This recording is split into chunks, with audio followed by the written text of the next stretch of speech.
રામ ભાઈઓ, આજે આપણે સૌ પ્રોગ્રામ નિમિત્તે રણુથી સમોળા જતા વચ્ચે અમારી રોડ એવી જમીન આવેલી છે. જો આગળ પ્રોસેસ વધારે છે તો આપણે ચર્ચા કરીશું. ગાડી લાગુ જમીન છે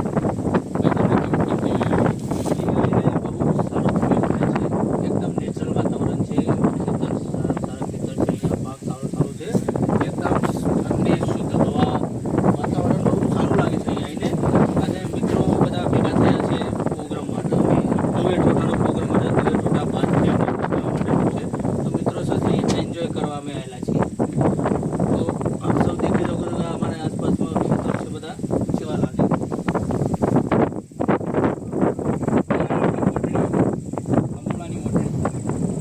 જેવી જમીન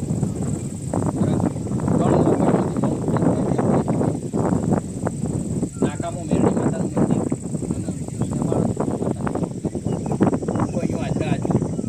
આપણે હાલ કિરણભાઈના બેઠા છીએ અને બહુ આહલાદક પવન છે અને સારો એવો માહોલ. આપણા મિત્રો નીચે રસોઈયા ગ્રુપમાં ગોવિંદભાઈ, કેતનભાઈ ચૌધરી, વિપુલજી ઠાકોર, પેલી સાઈડ આપણી ભોયરો બની રહી છે અને હાલ ચાવલ બની ગયા આપણી મૂળના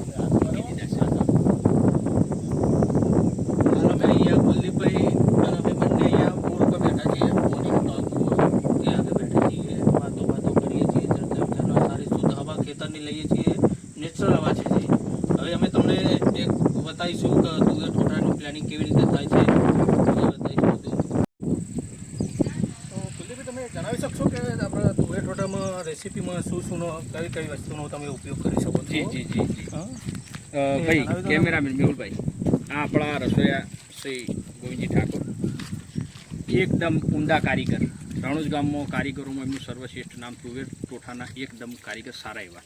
સાથે વિપુલજી અને કેતન ચૌધરી. ભાઈ કેમેરો ઘુમાવો ખાસ. તો આપણે આ તુવેર બની રહી છે, ચાવલ બની ગયા છે. હવે વાત કરીએ ભાઈ રેસીપીની. તો 1 કિલો તુવેર ટોઠામાં 1 કિલો તેલ જુઓ, બરાબર. આપણે બધા તીખું ખાનારા છે તો આપણે અંદાજિત 40 રૂપિયાનું મરચું તીખું નાખીએ છીએ અંદર. થોડું વધારે કહેવાય પણ આપણે નાખીએ છીએ. એના પછી જે ભાઈ તો રહી જીરું, હિંગ, બરાબર. એના પછી આપણે શિયાળો હોય તો ખાસ લીલું લસણ ડિમાન્ડ ઉપર હોય છે. 1 કિલો તુવેરમાં આપણે 1 કિલો લીલું લસણ નાખી દઈએ છીએ. એના પછી ઉનાળામાં આપણે લસણની શોર્ટેજ પડે તો આપણે પેસ્ટ નાખીએ છીએ લસણની. મોસ્ટ ઓફલી સ્મિથ એન્ડ જોન્સ વાપરીએ છીએ. બાકી કોઈ ન મળે તો બીજી કોઈ કંપની એક્સેપ્ટેબલ હિયર. એના પછી આપણી પબ્લિક ચાવલ ખાવાની શોખીન છે તો ચાવલ હોય. એના સિવાય અમુક મિત્રો માટે આપણે બ્રેડ પણ લાવીએ છીએ. સાથે છાશ હોય, શ્રીખંડ હોય તો કેરીનો રસ હોય. તમારે મારા હું જોઈને બોલવાનું યાર, તમે છે ને વાત તો સહી હે.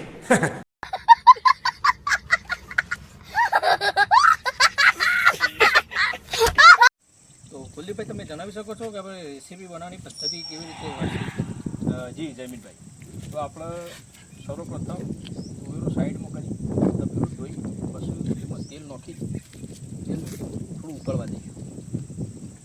થોડું બોઇલ થાય એના પછી થોડું જીરું, રાઈ, હિંગ આ બધું નાખી થોડું કકરું કરી એના પછી આવશે લસણની પેસ્ટ, થોડો ટોમેટો, થોડી ડુંગળી અને એ થોડું એવું પાકે પછી 2 ગરમ મસાલા એડ કરવાના. એ થોડા પાકે પછી તુવેરો એડ કરવાના. અને તુવેર જાણે તેલ ફોડે ગાળીના કોઈ બીજા 2 મસાલા એડ કરવા. ટોટલ આપણે નાના 4 મસાલા અલગ અલગ નાખીએ છીએ. એ પણ નેક્સ્ટ લેવલના, જેથી કરીને આપણું ઓથેન્ટિક. તો કુલદીપભાઈ, તમે બીજું એક વસ્તુ જણાવી શકો છો કે તુવેર સાથે તમે શું બીજું ખાઓ છો? જી ભાઈ, તુવેર સાથે આપણે બ્રેડ, ભાત, બરાબર. ઠંડાની અંદર વાત કરીએ તો છાશ, કોઈક વાર દૂધ, શ્રીખંડ અથવા તો કેરીનો રસ. ઓકે. તો બહુ એન્જોયવાળા લાગો છો તમે બધા અહીંયા. ખૂબ જ એન્જોય. એકદમ દેશી પદ્ધતિથી જિંદગી જીવીએ છીએ ભાઈ. આ જ સાચો ગામડાનો આનંદ. ના સારી આવી જ લાઈફ સારી. આ નેચરલ વાતાવરણ છે, ખેતર છે.